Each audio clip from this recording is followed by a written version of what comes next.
Last class में हमने बहुत क्वेश्चंस किए थे ना, उसके बाद आज फिर से आएंगे हाइड्रोजन स्पेक्ट्रम में, क्योंकि उसमें बहुत wavelength, Lyman series, burner series वगैरह वगैरह वो देखेंगे। फाइन, तो पहले आते हैं हाइड्रोजन स्पेक्ट्रम। याद है कुछ जो पढ़ाया था हाइड्रोजन स्पेक्ट्रम, मतलब यहाँ पे हाइड्रोजन एटम या फिर हाइड्रोजन एटम्स एनर्जी एब्जॉर्ब करते हैं, एक्साइट होते हैं, वो थोड़े लिख लेते हैं। फाइन, तो पहले लिखो हाइड्रोजन स्पेक्ट्रम।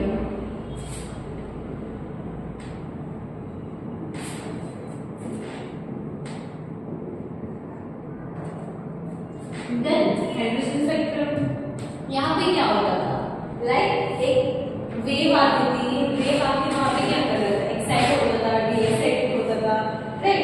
तो यहाँ पे ये लिख लेते हैं यहाँ पे। ओके, यहाँ पे एक और बात है, लिख देते यहाँ पे हमारा न्यूक्लियस, ये हमारा ऑर्बिट ना। फाइन, अब देखो यहाँ पे जो एनर्जी, यहाँ पे जो एनर्जी डिफरेंस है, लाइक एक दूसरे से जो एनर्जी चाहिए,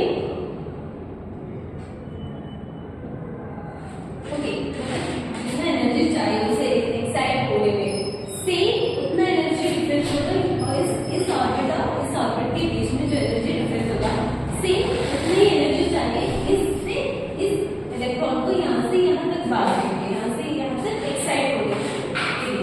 यहाँ पे ये लिखते हैं, यहाँ पे लिखो the amount of energy, the amount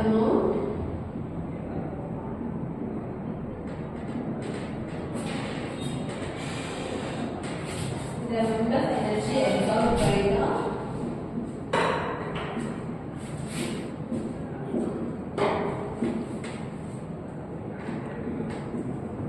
electron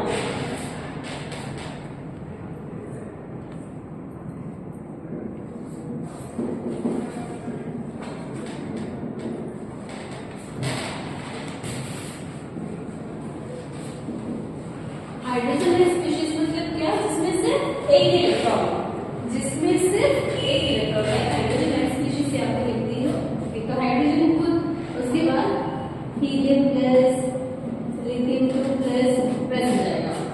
okay, helium plus lithium 2 plus lithium 3 plus वैसा, जिसमें सिर्फ एक इलेक्ट्रॉन है। Okay, the amount of energy absorbed by the electron in H species to get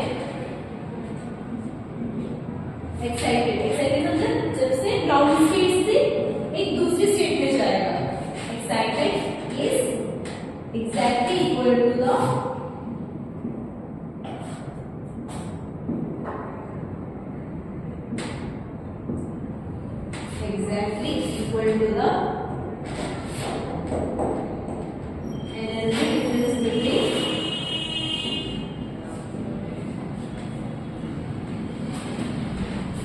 energy difference between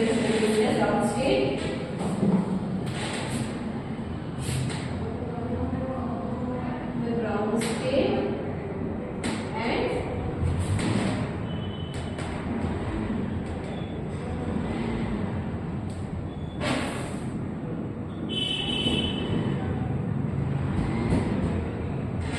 यहाँ पे क्या लिखा है, like the amount of energy absorbed by the electron in H-like species to get excited is exactly equal to the energy difference between the ground state and the particular state. Okay, यहाँ पे ये होता है, for example जैसे बताती हूँ, देखो ma'am यहाँ पे क्या हो रहा है,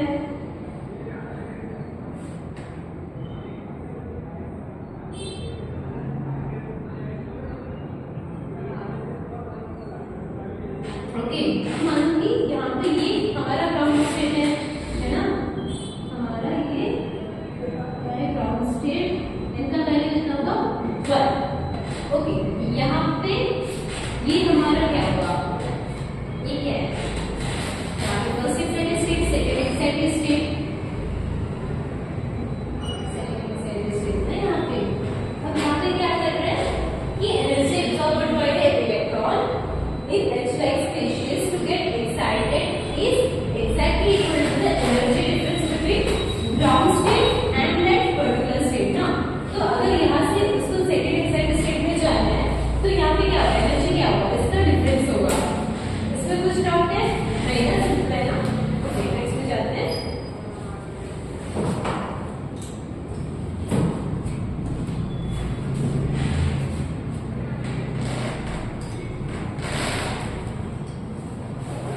made up of packets of energy.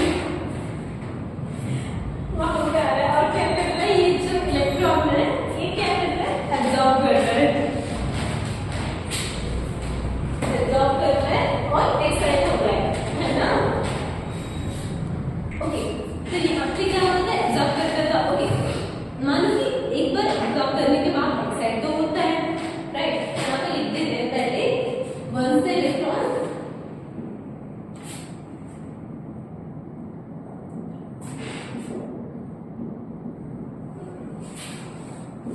absorbs the energy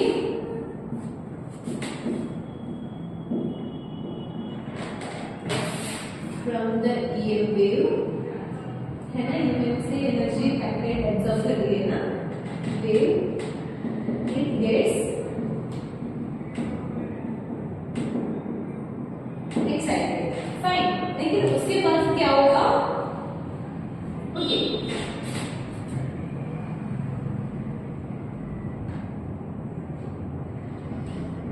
subsequently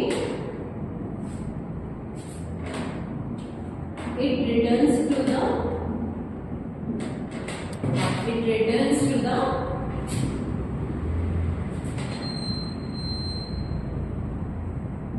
ground state. क्यों? क्योंकि वो स्टेबल नहीं है, ऑब्वियसली एक्साइट तो थोड़ी देर के लिए होगा, फिर क्या होगा, स्टेबिलिटी यहाँ पे नहीं हो रहा है तो फिर से आएगा न्यूक्लियस के पास से। Okay, ground, okay, subsequently it returns to the ground state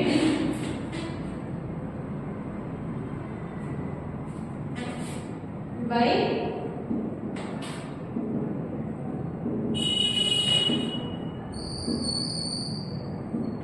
emitting the EM wave. This is called de-excitation state.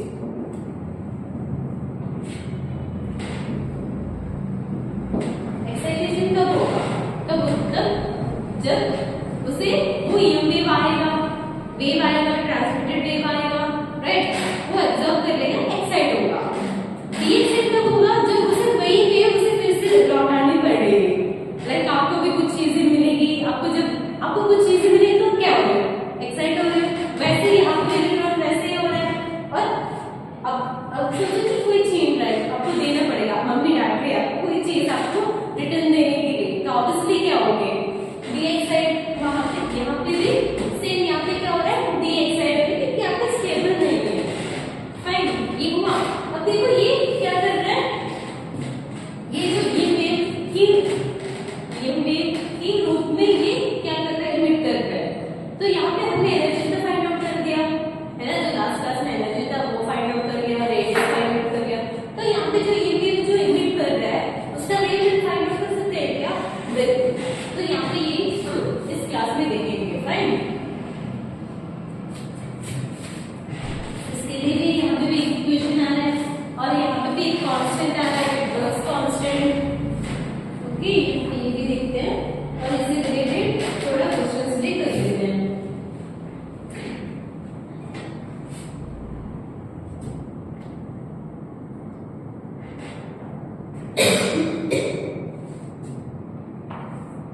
देखो यहाँ पे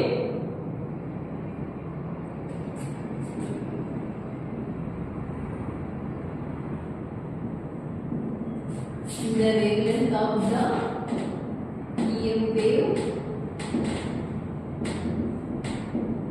emitted can be written as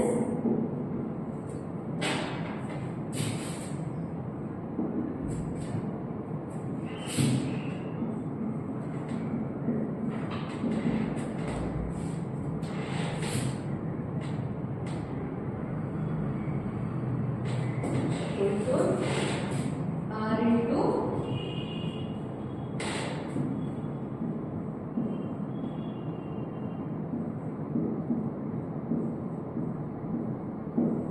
one में इंटू स्क्वायर। यहाँ पे क्या है,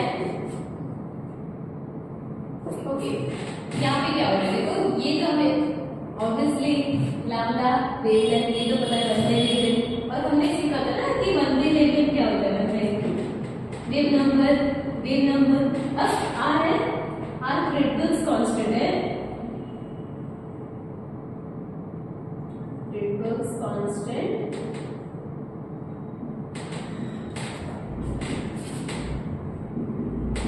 109,678 ओके 109,678 ये जस्ट आर का value equal to are.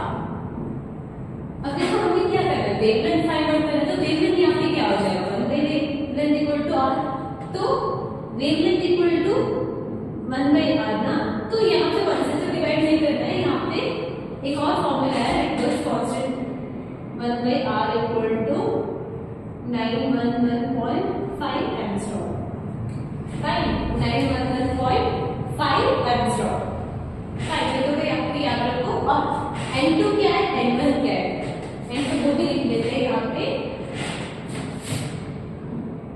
n2 मतलब यहाँ पे लिख लेते हैं,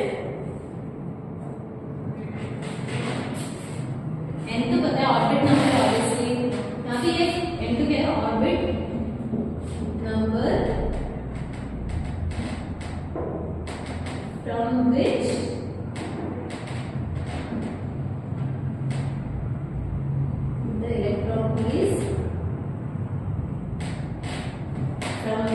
the electron is getting de-excited.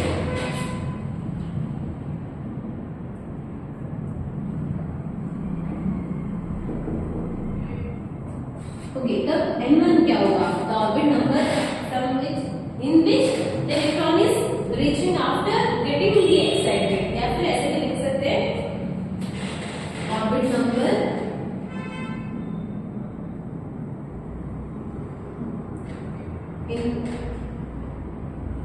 in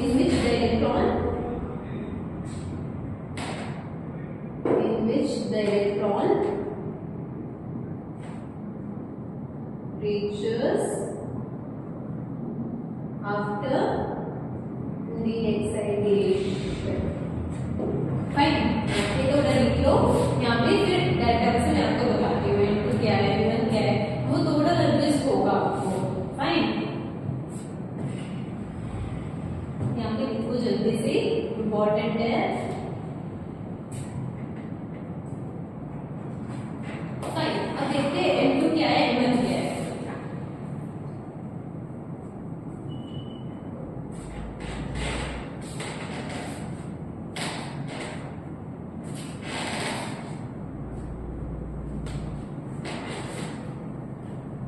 यहाँ पे हमने पहले क्या लिखा था, लाइक एनर्जी या वेवलेंथ क्या होता है, एक का डिफरेंस, वही डिफरेंस हम निकाल रहे हैं ना, लाइक देखो,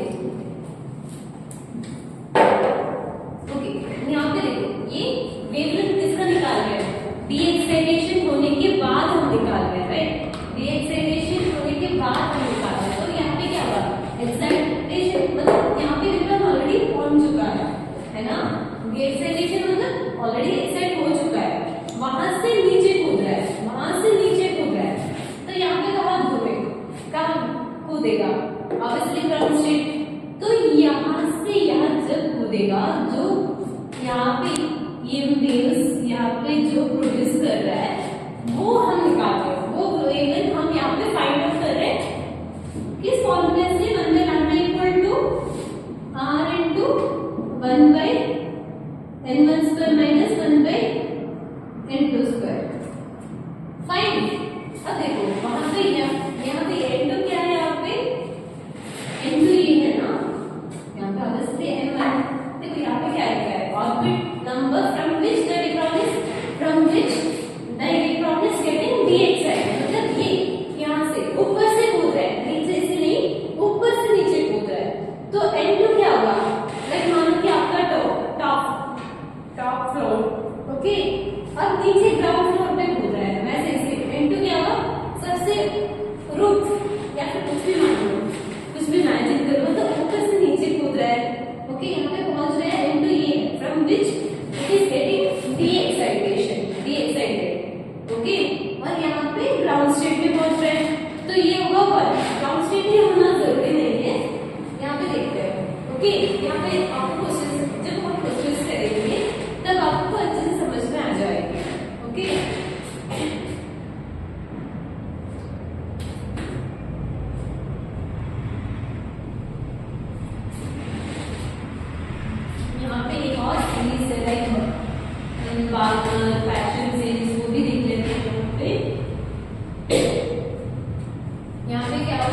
देखते हैं। यहाँ पे इन्होंने क्या किया, देखो यहाँ पे इतना तो पता चल गया कि वेवलेंथ, यहाँ पे एक वेव तो प्रोड्यूस कर रहा है, अब उस वेवलेंथ के अकॉर्डिंग यहाँ पे कलर भी प्रोड्यूस होगा। तो यहाँ पे क्या किया, लाइक हमने कैथोड रे में क्या किया था, हाई पोटेंशियल डिफरेंस मतलब हाई वोल्टेज करके वहाँ पे एक्सपेरिमेंट किया था, है ना। यहाँ पे भी हमने कुछ साइंटिस्ट ने वैसे ही किया था, तो यहाँ पे भी हमें कुछ स्पेक्ट्रम मिला, कुछ अकॉर्डिंग वेवलेंथ मतलब डिफरेंट डिफरेंट वेवलेंथ मिला। तो 5 इंपॉर्टेंट वेवलेंथ है, 5 स्टेजेस है, वो यहाँ पे लिख लेते हैं। फाइन,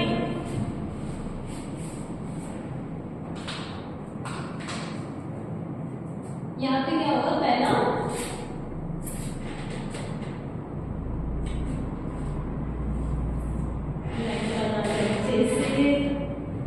आप लोग स्केल से बनाना,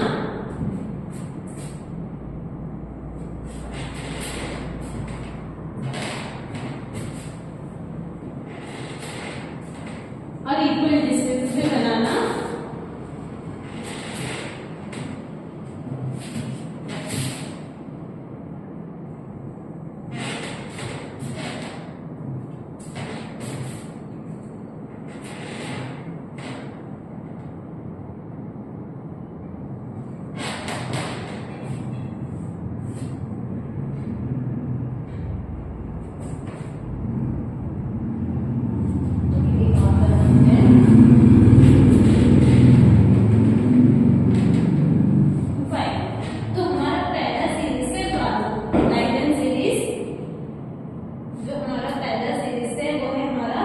लाइनमैन सीरीज यहाँ पे n का वैल्यू 1 2 3 4 5 6 7 ओके, फाइन, ये हुआ। अब क्या लाइनमैन सीरीज मतलब यहाँ पे जो हमारी जो वेव्स जो लाइंस आ रही है वो पहले गिरेगा n इक्वल टू 1 पे, वो होगा हमारा लाइनमैन सीरीज। तो पहले लिखते हैं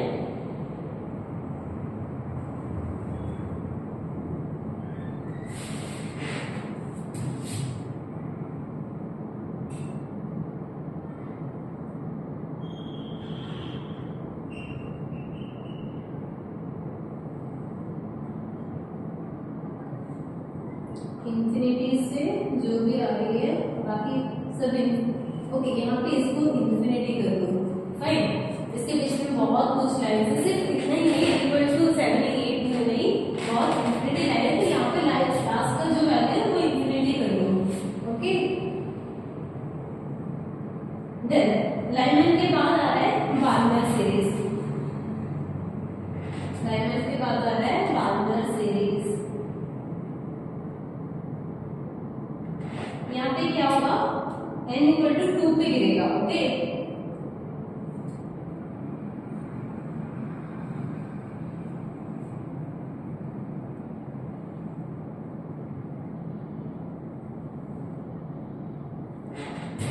ये जो हमारा इंफिनिटी से लाइनमैन हो गया, बार्नर हो गया। अब होगा पैशन सीरीज।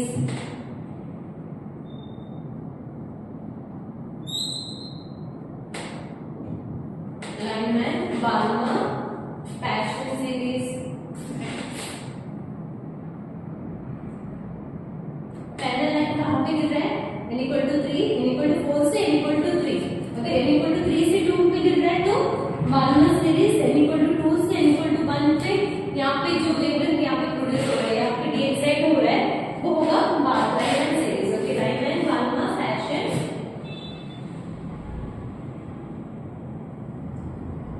ये आ गया हमारा इंफिनिटी से। इसके बाद आता है ब्रैकेट, ब्रैकेट सीरीज। वो कहां से कहां तक,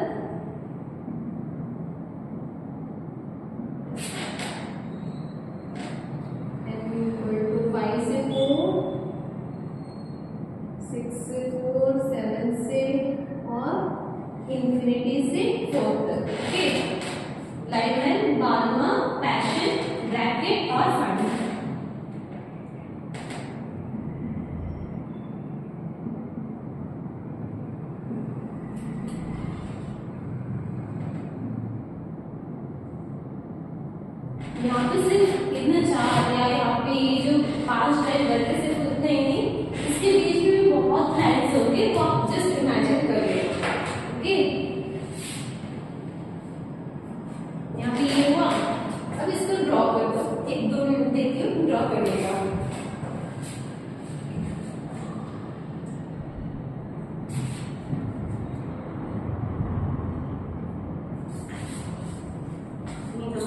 ये रीजन, ये हमारा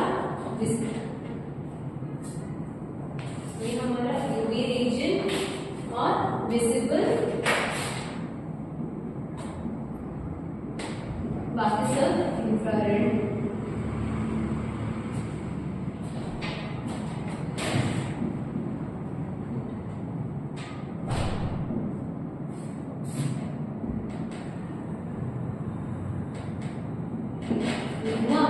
जस्ट इतना याद रखो कि जो भी ये सीरीज गिर रहा है ना, कहाँ से कितने तक। अगर देखो n फर्स्ट लाइन जो ये हमारा फर्स्ट लाइन है ना, ये n2 से n1 तक गिर रही है, तो वहाँ पे क्या होगा लाइमन सीरीज। और n3 से n2 वो क्या है हमारा बाल्मर, n4 से n3 पैशन, n5 से n4 ब्रैकेट, n6 से n5 फन सीरीज। तो याद रखो Lyman, Balmer, Paschen, Brackett, Pfund, LBP, low blood pressure. ऐसे मतलब कुछ कोड लगा के याद करो। Fine, LBP, BP। फाइन, ये आपको आज याद आना चाहिए, कंफ्यूजन ना हो जाए। Lyman series, Balmer series, Paschen, Brackett, Pfund. Lyman, Balmer, Paschen, Brackett, Pfund.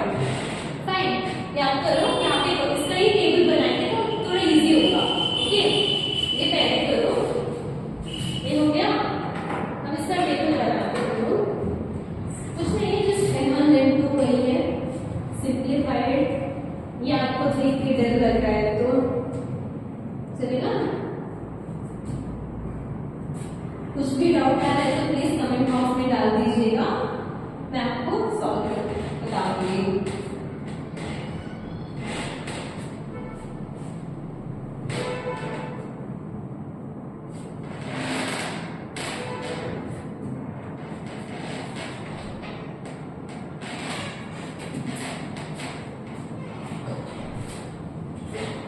अब देखते हैं यहाँ पे हमारा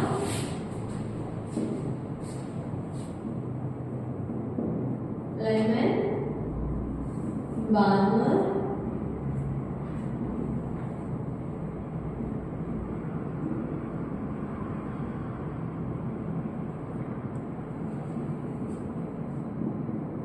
ब्रैकेट और लास्ट में फन। ये हुआ Lyman, Balmer, Paschen, Brackett, Pfund. अब n1 का वैल्यू कितना होगा यहाँ पे? n1 लिखते हैं। यहाँ पे n1 कितना था लाइमन के केस में? 1 ना, याद है ना? यहाँ पे n1 1 पे कितना था पहले, और कहाँ पे n2 2, 3, 4 इंफिनिटी। फाइन, पहला जो ये था वो था n1 में पहला ऑब्जेक्ट। इसके बाद यहाँ पे बाल्मर में 2, 3, यहाँ पे क्या होगा 4, 5 इंफिनिटी। यहाँ पे 3, यहाँ पे 4, 5, 6 इंफिनिटी। यहाँ पे क्या होगा 4, यहाँ पे 5, 6, 7 इंफिनिटी। यहाँ पे 5, यहाँ पे 6, 7, 8 इंफिनिटी। फाइन, यहाँ पे इसमें कुछ डाउट तो नहीं है ना? Okay, fine. अब देखो एक और पॉइंट भी है। ये जो हमारा n2 था ना, जो भी हमने जो पहले ड्रॉ किया था, आपको बताना चाहिए आपको। लाइक ये जो हमारा मानो ये लाइमन सीरीज है, n equal to 1, n equal to 2, n equal to 3। Fine, Lyman series में क्या होता था, ऐसे आता था ना, यहाँ से यहाँ ऐसे। अब मानो कि यहाँ पे इंफिनिटी है, राइट, इंफिनिटी से आ रही है, तो इसे हम कहेंगे, जो भी इंफिनिटी से जो लाइन आ रही है उसे हम कहेंगे लिमिटिंग लाइन, तो मानो अगर क्वेश्चन में आपको दिया है कि लिमिटिंग लाइन से ऐसे कुछ आ रहा है n इक्वल टू 2 से, मतलब लिमिटिंग लाइन से n इक्वल टू 1 पे आ रहा है, तो वहां पे ये वो मत जाना कि इंफिनिटी से आ रहा है। ओके, तो यहाँ पे n का वैल्यू क्या होगा, इंफिनिटी होगा। Fine, okay. तो यहाँ पे ये जो लिमिटिंग लाइन की प्रॉपर्टी है उसका शॉर्टेस्ट वेवलेंथ होगा, इसका जो वेवलेंथ है बहुत कम होगा, बहुत कम। तो एनर्जी क्या होगा, ज्यादा होगा, highest energy and shortest wavelength. Fine, okay. अब क्वेश्चंस करते हैं थोड़ा।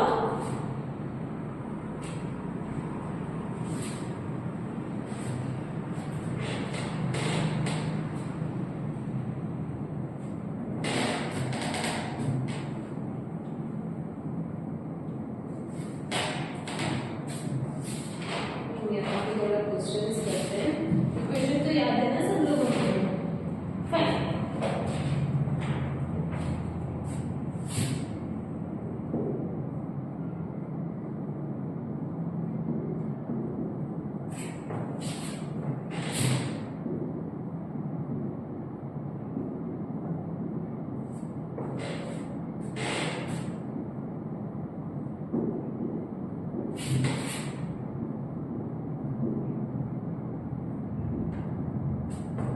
calculate the shortest and longest wavelength in hydrogen spectrum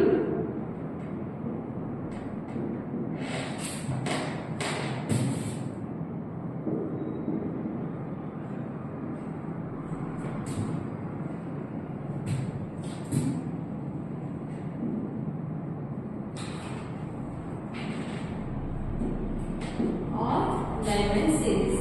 okay, अब देखो यहाँ पे हमने जिस पहले बताया था कि शॉर्टेस्ट वेवलेंथ कब होगा, लिमिटिंग लाइन ना, लिमिटिंग लाइन मतलब वहां पे क्या होगा, देखो कैसे बताती हूँ।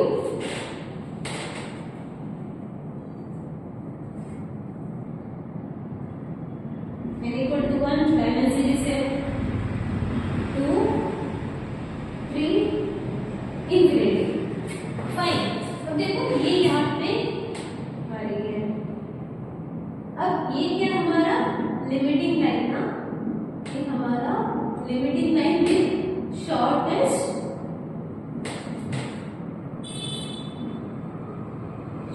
वेवलेंथ। फाइन, और एनर्जी ज्यादा। अब ओके, इसका शॉर्टेस्ट वेवलेंथ है तो इसका क्या होगा, बहुत ज्यादा ना, तो हाई वेवलेंथ इसका हो गया। इसका क्या होगा, यहाँ पे ये शॉर्टेस्ट वेवलेंथ और ये लॉन्गेस्ट वेवलेंथ इसका आ गया। तो यहाँ पे देखो, यहाँ पे क्या हो रहा है, हमको क्या निकालना है, calculate the shortest and longest wavelength in hydrogen spectrum of Lyman series. Okay, अब शॉर्टेस्ट वेवलेंथ तो इसका n1 क्या होगा, n1 क्या है यहाँ पे 1 और यहाँ पे n2 दोनों चाहिए ना, यहाँ पे इक्वेशन तो वही है ना, 1 by lambda इक्वल टू या wave number equal to r into bracket में 1 by n1 square minus 1 by n2 square, और n1 यहाँ पे 1, n2 यहाँ पे क्या इंफिनिटी, इसमें शॉर्टेस्ट वेवलेंथ है ना, लिमिटिंग लाइन का ही होता है शॉर्टेस्ट वेवलेंथ। ओके, अब लॉन्गेस्ट वेवलेंथ में क्या होगा, लॉन्गेस्ट वेवलेंथ में n1 का वैल्यू, ये तो कांस्टेंट है क्योंकि n1 में ही आगे पहुंच रहा है, लाइमन सीरीज है ना, तो मतलब यहाँ पे लाइमन की जगह मैंने बाद में रख दिया, तो यहाँ पे n1 क्या होता, 2 होता। फाइन, यहाँ पे मान लो जस्ट इमेजिन करो, यहाँ पे हमने बाद में सीरीज रख दिया, तो n1 का वैल्यू 2 हो जाएगा और n2 का वैल्यू कितना होगा, 3 ना, है ना। लेकिन ये हमारा पहले लाइमन सीरीज में करते हैं क्वेश्चन के अकॉर्डिंग। ओके, ये समझ में आया कि मैंने longest wavelength n1 equal to 1 n2 equal to 2 लिया है। देखो यहाँ पे इंफिनिटी से यहाँ पे आ रहा है, इंफिनिटी से n1 पे आ रहा है, तो उसका शॉर्टेस्ट वेवलेंथ होगा, शॉर्टेस्ट वेवलेंथ और ज्यादा एनर्जी। अब वही लॉजिक यहाँ पे लगाओ, यहाँ पे क्या है, बहुत कम, मतलब यहाँ पे क्या होगा, लॉन्गेस्ट वेवलेंथ और शॉर्ट मतलब थोड़ा एनर्जी। Okay, low energy.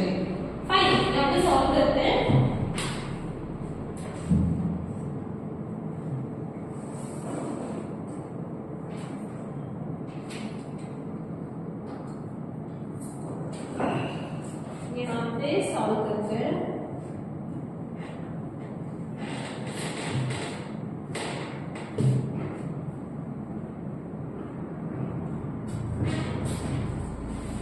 थोड़ा देख लो, इक्वेशन क्या था, 1 by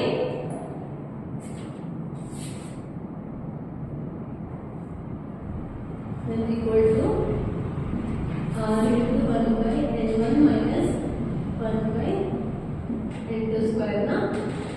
ओके, कैसे निकालते हैं हम?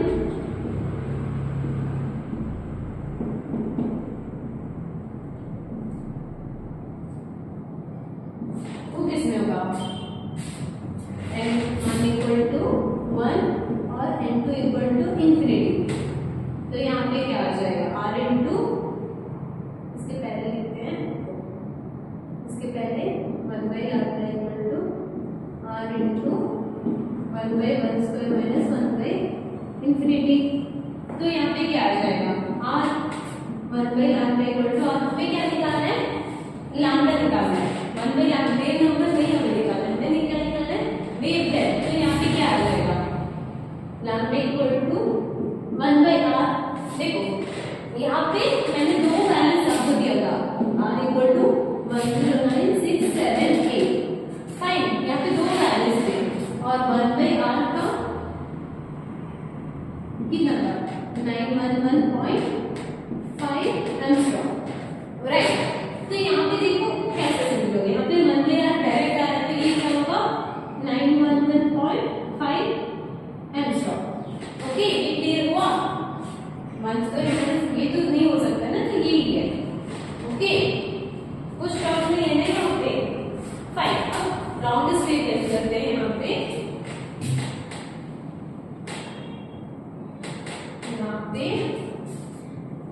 लॉन्गेस्ट वेव लेंथ कर देते हैं। वो क्या आ जाएगा,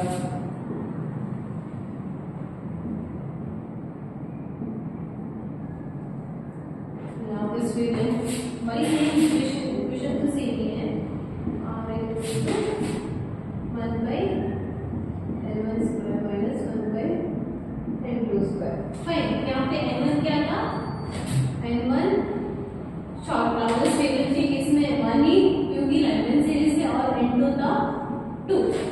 जो फर्स्ट साइड था हमारा ये हुआ, r into 1 by 1 minus 1 by 4 2 square ना। तो यहाँ पे क्या आएगा, r इक्वल टू, यहाँ पे आएगा 3r by 4, है ना, 3r by 4 आता है ना यहाँ पे, वो भी 1 by lambda equal to 3r by 4। तो लैम्डा इक्वल टू क्या आएगा, यहाँ पे आएगा 4 by 3r। अब देखो 4 by 3 इंटू 1 by r लिख सकते हैं, है ना। तो सॉल्व करते समय हमें मिलेगा 1216 एंगस्ट्रॉम, क्योंकि इसका वैल्यू है 911.5 एंगस्ट्रॉम।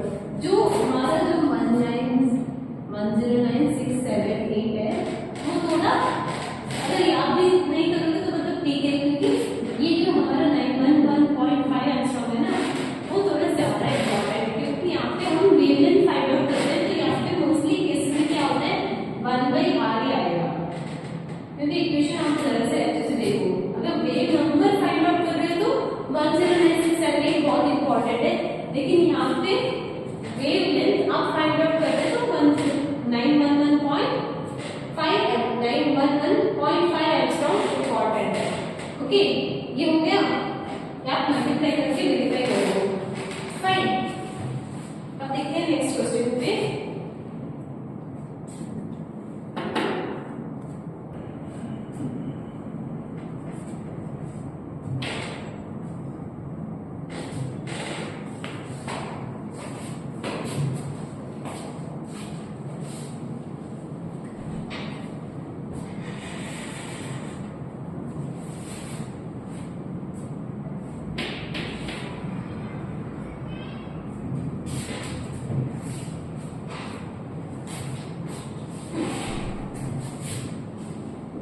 आपको डायरेक्टली n1 का वैल्यू या n2 का वैल्यू नहीं देंगे, आपको ऐसे दे देंगे कि first line, second line of 1 से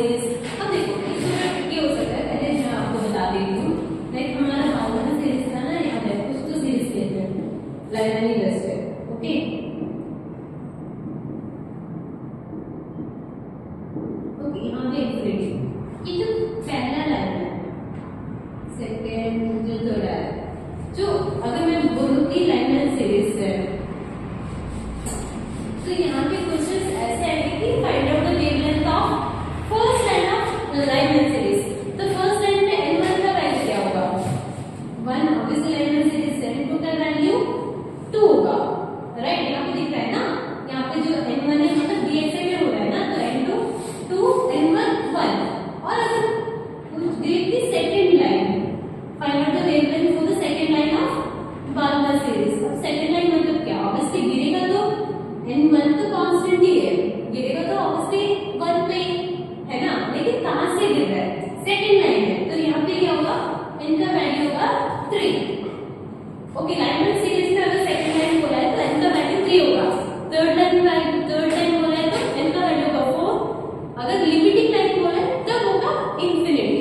ओके, थोड़ा याद रखो। अच्छा, मान लो कि से बाल्मर सीरीज लेते हैं यहाँ पे, है ना, यहाँ पे इनका वैल्यू बाल्मर सीरीज में तो n1 तो 2 ही रहेगा कांस्टेंट। फर्स्ट लाइन में क्या होगा? n2 का वैल्यू 2, n2 का वैल्यू 3 होगा, राइट? बाल्मर सीरीज है, n2 का वैल्यू क्या होगा? 3 होगा। First line of Balmer series, वही second line of Balmer series में गिरेगा तो n2 में, उसमें कुछ चेंजेस नहीं, उसमें कुछ चेंजेस नहीं, गिरेगा तो n2 में, लेकिन कहां से गिरेगा वो डिसाइड करेगा कि कौन सा लाइन है। फर्स्ट लाइन है तो 3 से, सेकंड लाइन है तो 4 से। ओके, वैसे चलते जाएगा। ओके, लाइनमैन, बाल्मर, पैशन, वहां पे कहां पे गिरेगा? पैशन सीरीज है तो n का वैल्यू कहां पे गिरेगा? 3 पे। कहां से गिरेगा? 4 से। ओके, तो वो इंपॉर्टेंट है। तो ये क्वेश्चन कर लेते हैं हम।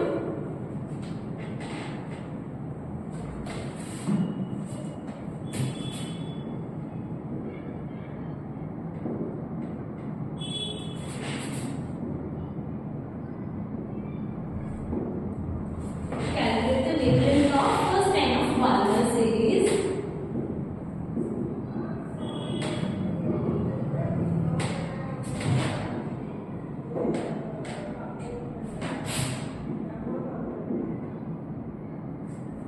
Balmer series in hydrogen spectrum.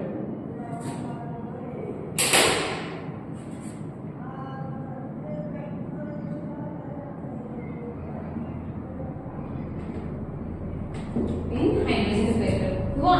अभी मैंने जस्ट बताया कि first line of Balmer series, तो इससे जैसे अगर बाल्मर सीरीज है तो n का वैल्यू क्या होगा? n1 का वैल्यू 2। फर्स्ट लाइन बोला है ना, तो वहां पे क्या होगा? एक और ऐड कर लो, राइट? जो भी आपको सीरीज देगा वो उसका तो निकाल कर दिया जाता है। क्या दे? लाइन का 1, बाल्मर, पैशन, ब्रैकेट 5। हुआ?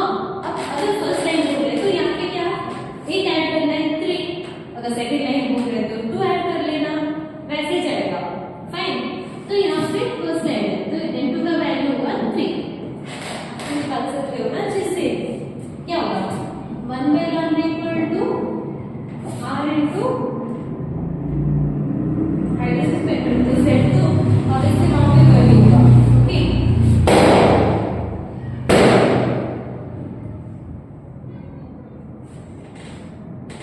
यहाँ पे 1 by n1 square minus 1 by n2 square। Okay, ये हुआ। अब क्या है? Just simplify. यहाँ पे क्या होगा? 1 by 4 minus 1 by, यहाँ पे 9 आएगा, और यहाँ पे ना r into 5 by 36 equal to 1 by lambda। तो lambda का वैल्यू कितना आ रहा है? यहाँ पे मुझे आ रहा है lambda का वैल्यू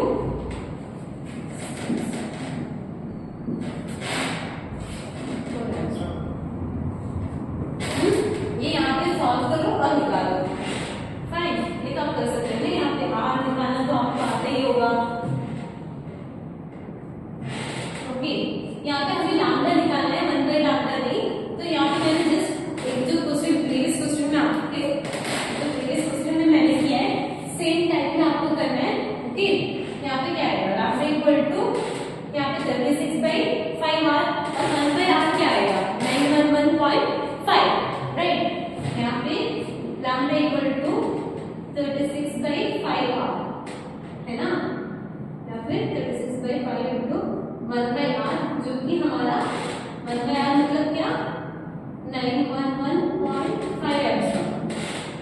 फाइन, मल्टीप्लाई करो और निकालो। देन ये हुआ। हम देखो एक और क्वेश्चन देती हूँ।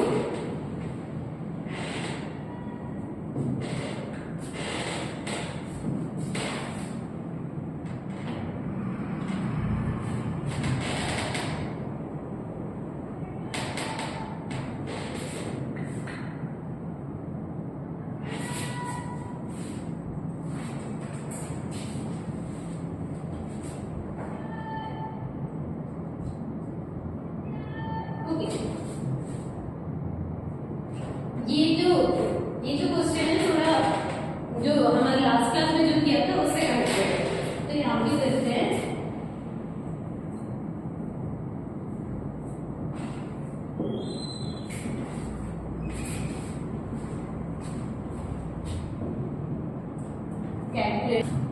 Calculate the frequency of last line of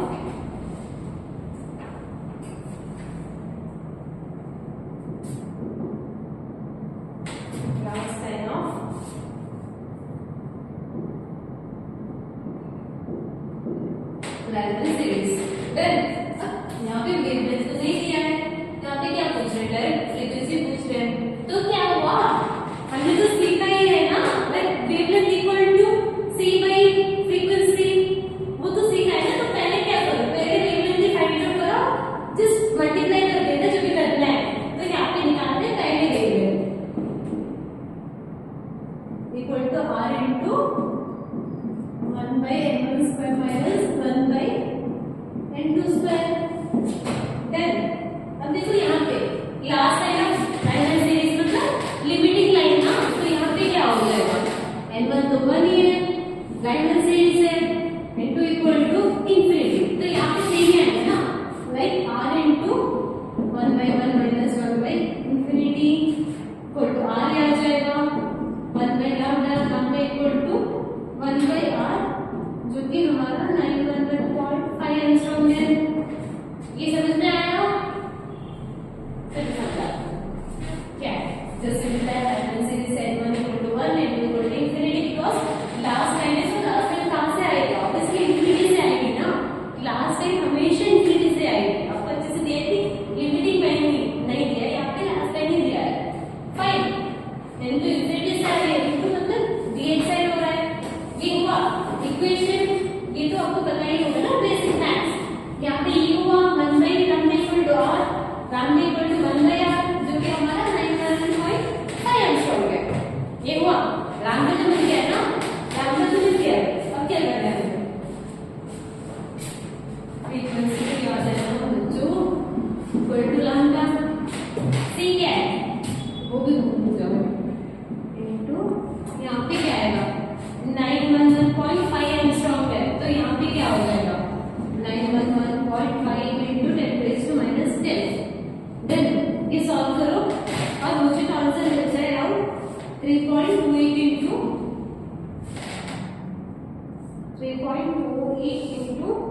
10 to the power 15। फाइन, चेक किया करो भाई, ये आंसर मिल रहा है आपको, सही मिल रहा है कि नहीं मिल रहा है। ओके, तो ये समझ में आया। अगर मतलब लास्ट लाइन n2 का वैल्यू इंफिनिटी और लिमिटिंग लाइन है, फिर भी n2 का वैल्यू इंफिनिटी होगा। ओके, और लाइन में सीरीज अगर बार्नर सीरीज n1 का वैल्यू 2, लाइन में बार्नर पैशन 3, ब्रैकेट यहाँ पे 4 और लास्ट में फंड यहाँ पे 5। ओके, तो यहाँ पे आप एक क्वेश्चन को बहुत वैरायटी से आप खुद कर सकते हैं, तो करके देखो एक बार, क्योंकि आपको क्लियरिटी मिल जाएगी। फाइन, अब अगले क्लास में